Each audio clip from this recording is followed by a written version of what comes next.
Alors, aujourd'hui, on va faire le chapitre 23 des lois de Shabbat. En fait, il y a 39 travaux interdits qui sont interdits par la Torah. Puis, les Chachamim, les sages, vont nous rajouter des halachot, donc des lois, qui en soi, d'après la Torah, pourraient être permis, mais vont être interdits à cause de Shvut.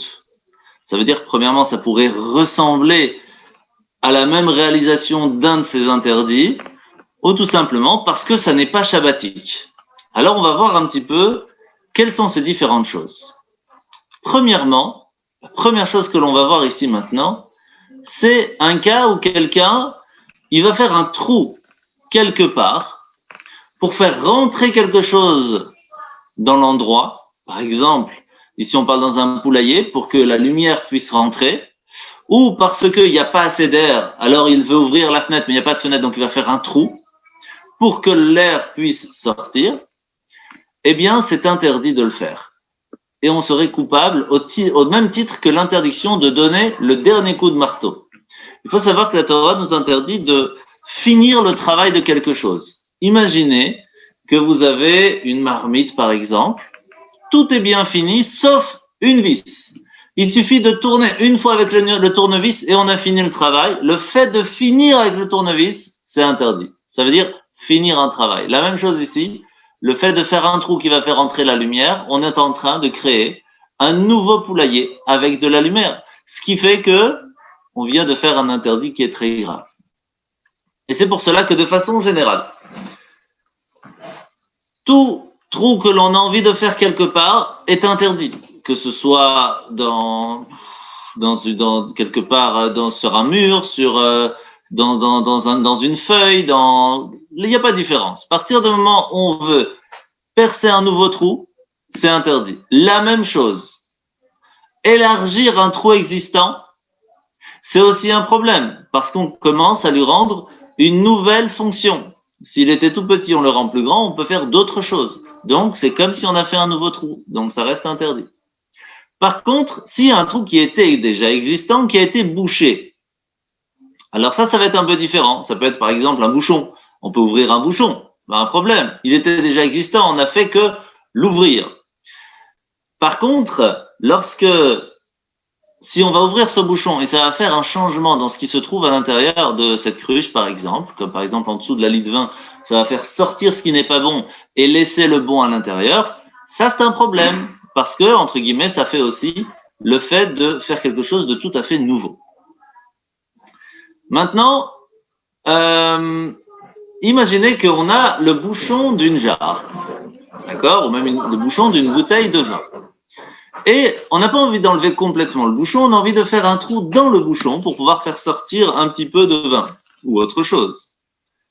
Alors, on a le droit, parce que ce trou était déjà existant. On n'a rien fait de nouveau en fin de compte. Par contre, le fait de faire un trou sur le côté, même si le trou d'en haut est déjà existant, ça c'est un problème. La même chose, imaginez qu'on a une jarre de figues qui est totalement fermée, parce qu'il faut que ce soit vraiment bien fermé pour pouvoir les garder de bonne qualité. Le fait de casser le haut pour pouvoir prendre à l'intérieur, ce n'est pas un problème. Par contre, si on veut faire une ouverture vraiment bien faite pour pouvoir garder la jarre ou la cruche plus tard pour l'utiliser différemment, ça c'est un problème, parce qu'en fin de compte, ok, on a voulu manger les figues, mais en même temps, on a créé un nouveau récipient. Donc ça, c'est interdit. Et c'est là que va arriver la question de la boîte de thon. Est-ce qu'on peut ouvrir une boîte de thon? Est-ce qu'on peut ouvrir une bouteille de coca fermée, par exemple? Le fait de créer un nouvel ustensile, ça pourrait être problématique. Et c'est pour cela qu'il y a des personnes qui vont faire un trou en dessous de la boîte de thon, puis ils vont l'ouvrir pour ne pas que ce soit un ustensile qui est complètement nouveau. Mais, d'après la grande majorité des Chachamim, le fait d'ouvrir une boîte de thon et qu'on n'enlève pas complètement le couvercle, ce qui fait que, en fin de compte, c'est pas un ustensile utilisable, alors ce ne sera pas un problème, surtout que juste après, on va le jeter. Donc, on montre bien que ce n'est pas pour cette utilisation. La même chose pour la bouteille de coca ou autre. De façon générale, il y en a qui utilisent de retour après, mais c'est pas une bouteille qui est faite en soi pour être réutilisée. Donc le fait d'ouvrir ce bouchon, même s'il était complètement fermé, on n'a pas vraiment fait quelque chose de tout à fait nouveau, comme la boîte de thon où c'était vraiment quand même assez mieux fermé qu'entre guillemets que la bouteille de coca. Donc là, c'est sûr que ce n'est pas un problème, même si d'après certaines pensées rabbiniques, c'est mieux de l'ouvrir, en tout cas qu'il ne soit pas nouveau avant Shabbat. Mais en soi, ça reste que c'est permis pendant Shabbat d'ouvrir. Maintenant, il faut savoir que quand on dit fermer ou faire un trou, c'est la même chose pour ouvrir, mais aussi pour fermer. C'est pour cela que par exemple, il y a un endroit qui est ouvert et on veut le fermer avec quelque chose de vraiment, quelque chose de comment dire, de permanent. Là, c'est problématique, ou quelque chose en tout cas qui peut rester assez longtemps. Ça, c'est problématique. Par contre, mettre de la nourriture sur le trou et ça va le boucher, ça, c'est pas un problème. Et c'est pour cela qu'une personne qui veut fermer, par exemple, sa jarre de vin, etc., avec juste le bouchon de liège, ça, y a pas de problème. C'est comme fermer une bouteille de vin. Mais si c'est des jarres qui sont un peu plus compliquées, où normalement, il faut vraiment faire tout un truc bien spécifique pour le fermer impeccablement, alors le fait de mettre un morceau de pain, par exemple, qui va tout fermer, ça serait permis pendant Shabbat. Alors, le fait de finir un travail, comme par exemple, vous avez un ustensile qui est 99% fini d'être poli. Il est propre, mais il y a un tout petit endroit. Et le fait de gratter un peu avec son ongle, ça va le rendre parfait.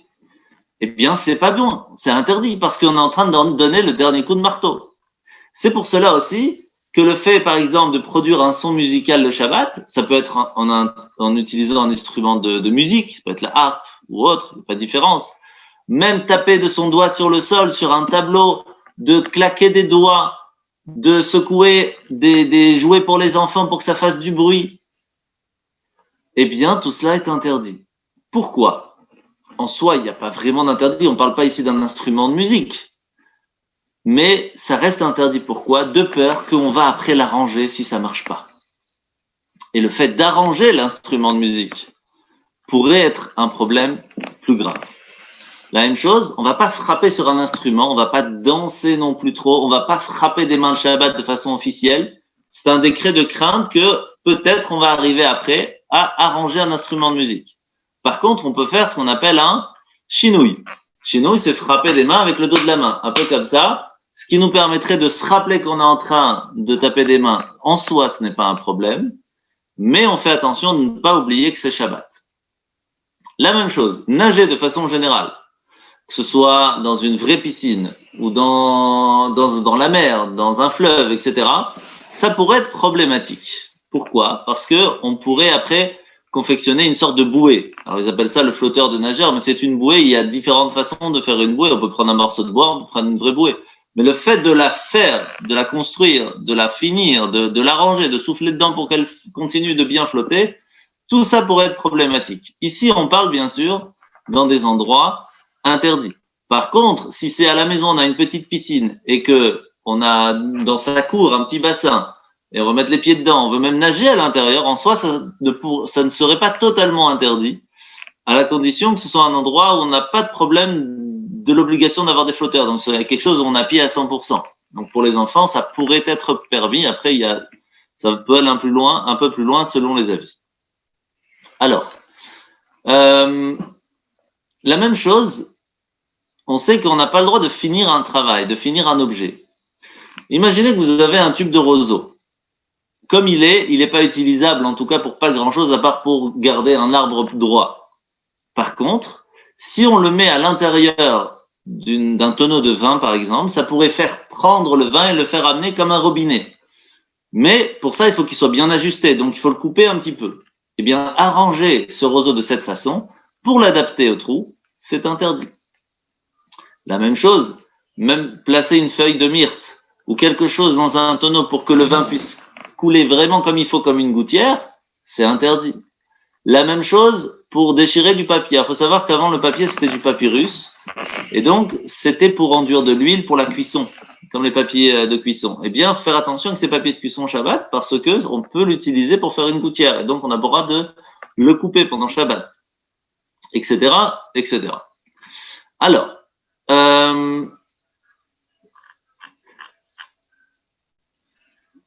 lorsqu'on a un ustensile où le yadit, donc la poignée, n'est pas totalement attachée, ne fait pas complètement partie du brodeau, par exemple, alors c'est très problématique parce que de peur qu'il s'enlève et on va le remettre, etc. Et là, ça pourrait être problématique. Donc, il faut faire attention avec tous ces ustensiles qui sont démontables pour être sûr que quand on va enlever ou remettre, ça ne va pas construire quelque chose de nouveau.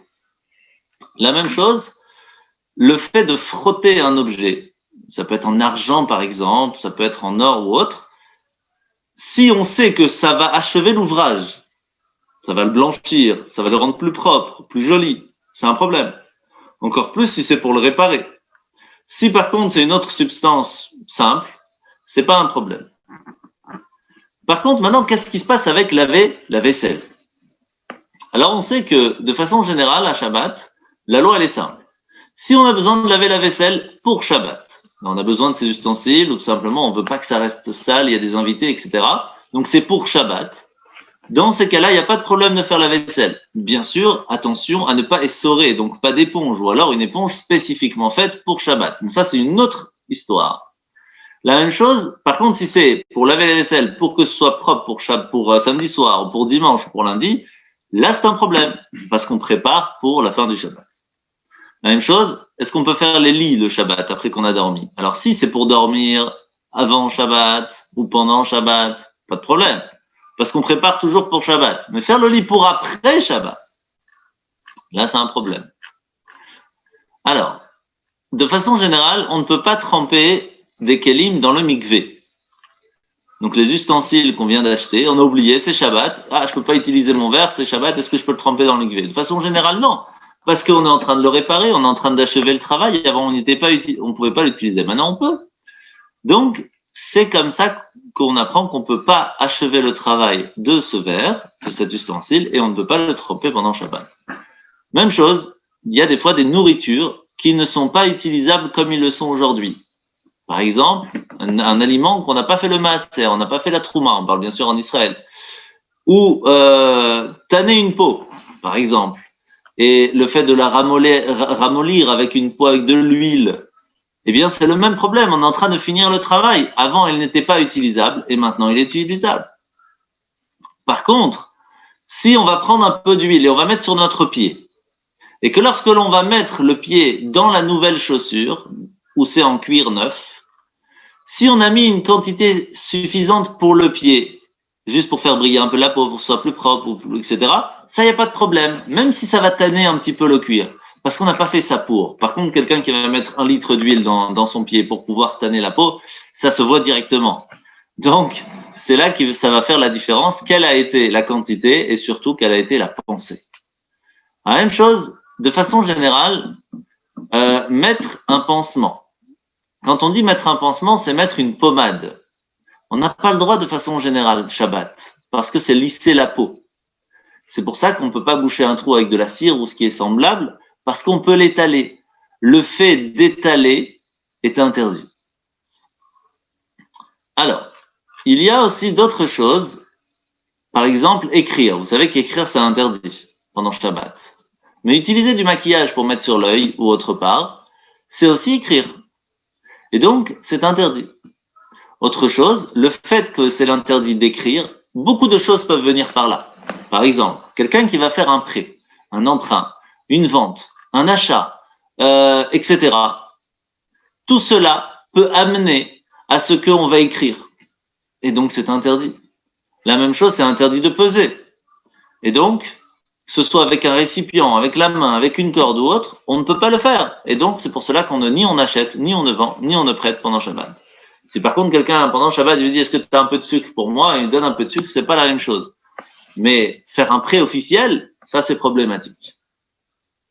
De la même façon, on ne fait pas de jugement pendant Shabbat. Donc pas de khalitza, pas de yiboum, pas de mariage Pourquoi? Parce qu'arrive le jour du mariage, ok, c'est Shabbat, on n'a pas le choix de le faire, on peut pas. Parce que qu'est-ce qui va se passer? Il faut la ketouba, et si la ketouba n'était pas écrite, ou il y a un truc à changer, on peut arriver à ce que peut-être la personne va écrire. Et donc c'est un problème. La même chose, on ne peut pas consacrer un bien au temple, on ne peut pas faire un vœu d'évaluation en disant voilà, je suis prêt à donner tant d'argent ou tant de trucs au temple ou à un Kohen ou autre. La même chose, on ne peut pas donner le maaser, surtout pas à des animaux, parce que comment fonctionnait le maaser des animaux? On faisait passer un par un, le 10e, on mettait une marque rouge, et on faisait passer tous un par un. C'est ça qui va nous amener, en fin de compte, à mettre de la peinture, à écrire, et c'est interdit pendant Shabbat.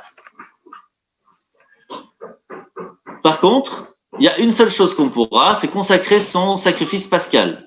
Donc le Korban Pessah, avec bien sûr le Korban de Chagiga, parce que c'est une obligation du jour, même si ça tombe Shabbat. Mais de façon générale, on ne peut pas faire. Et c'est pour cela que même utiliser de la cendre de la vache rousse, avec ses os mélangés bien sûr, pour rendre pure une personne, c'est interdit pendant Shabbat.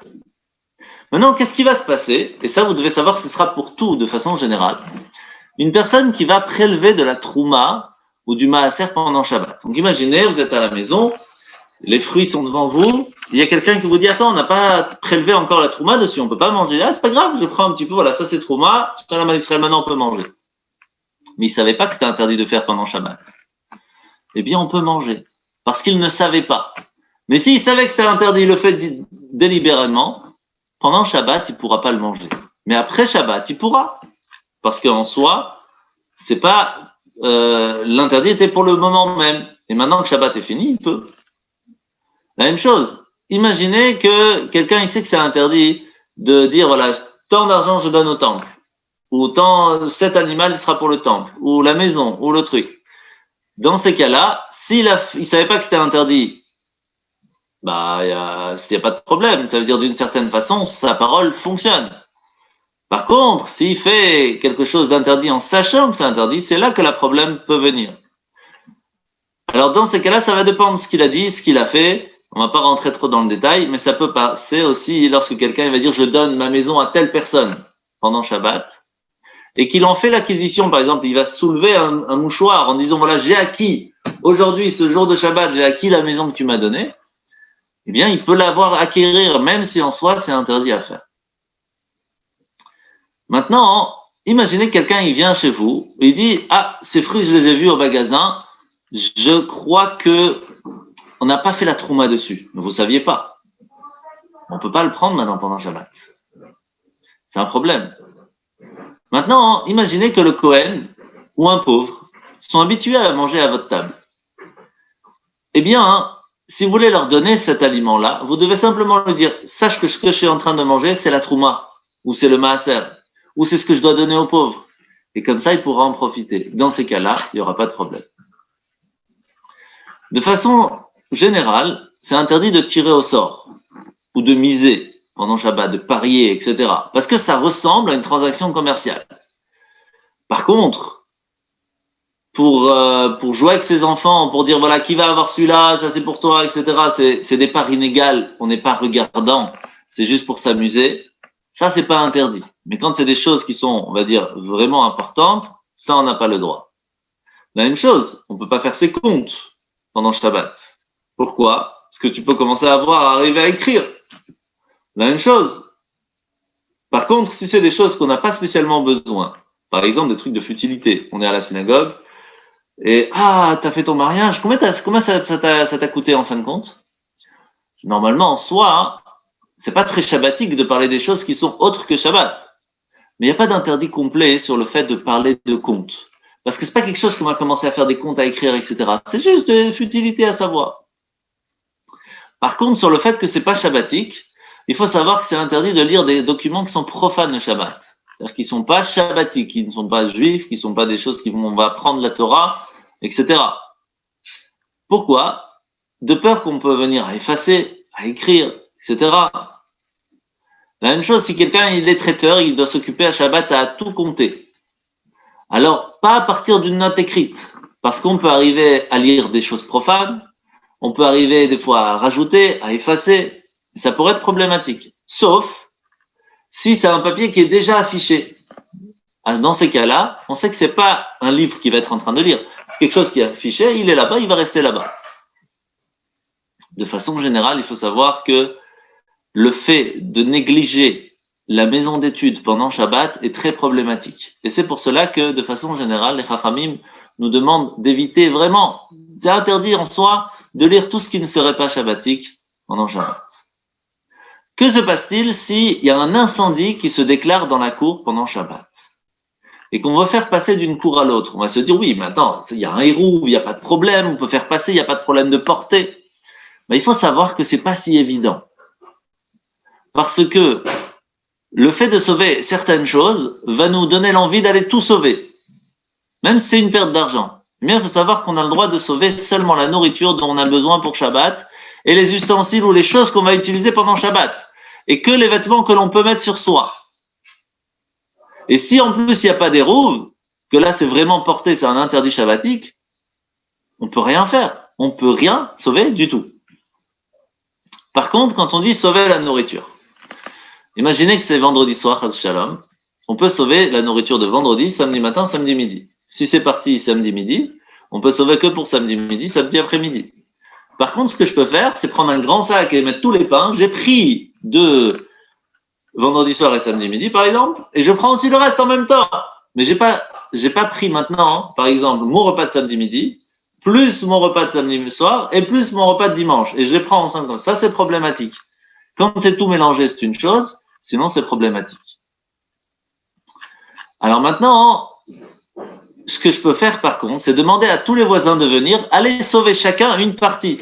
Ce que vous auriez peut-être avoir eu besoin pendant Shabbat, et chacun peut prendre ce qu'il veut. La même chose pour le pain, par exemple. Quelqu'un qui est déjà allé chercher du pain blanc, donc c'est le meilleur pain, et qui va aller chercher son pain noir, qui est moins bien, il peut pas revenir. Pourquoi? Parce qu'il a déjà suffisamment pour Shabbat. Par contre, s'il a pris du pain noir et qu'il veut aller chercher son pain blanc, là c'est bon. Parce que c'est quelque chose qui sera meilleur pour Shabbat. La même chose si c'est Kippour, pas de différence. Maintenant, la question, ça va être pour les vêtements. Alors, la meilleure chose à faire, c'est quoi? C'est de mettre tous les vêtements sur soi. Comme je porte pas du tout parce qu'ils sont sur moi, je peux sortir avec. Par contre, si on veut sauver des livres de Torah, alors, il faut savoir qu'on peut tout sauver. De façon générale, par contre, bien sûr. Je lirai la question écrite juste après Bezrat Hashem.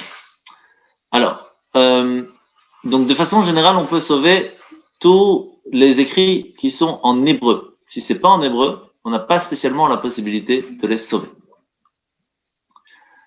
Alors ça c'est des choses qu'on va pas vraiment regarder. Pourquoi? Parce que avant ils avaient différentes façons d'écrire, des écritures permanentes. Il n'y avait pas des photocopies comme on a aujourd'hui. Donc à partir du moment où c'est des choses... Richard, tu as entendu ce que tu as dit? L'histoire du X. Oui. Si c'est des choses qui sont écrites comme il le faut, ça veut dire sur un papier normal, là, il n'y aura pas de problème de les sauver. La même chose, bien sûr, un Sefer Torah, s'il est cachère, il n'y a pas de question à se poser, mais même s'il est abîmé, s'il y a au moins 85 lettres qui sont cachères, c'est-à-dire qu'il y a quand même une certaine partie de la Torah qui est cachère, on peut aller le sauver. La même chose pour les tefilines, avec les tefilines, et même si ça contient de l'argent, on peut les prendre ensemble. Pourquoi? Tout simplement parce que ce sont des choses qui sont kadosh. Voilà pour ce soir. J'espère que vous avez pu voir avec moi ces 13 dernières interdits des sages sur les 39 melachot interdits de Shabbat. Et si vous avez des questions, n'hésitez pas.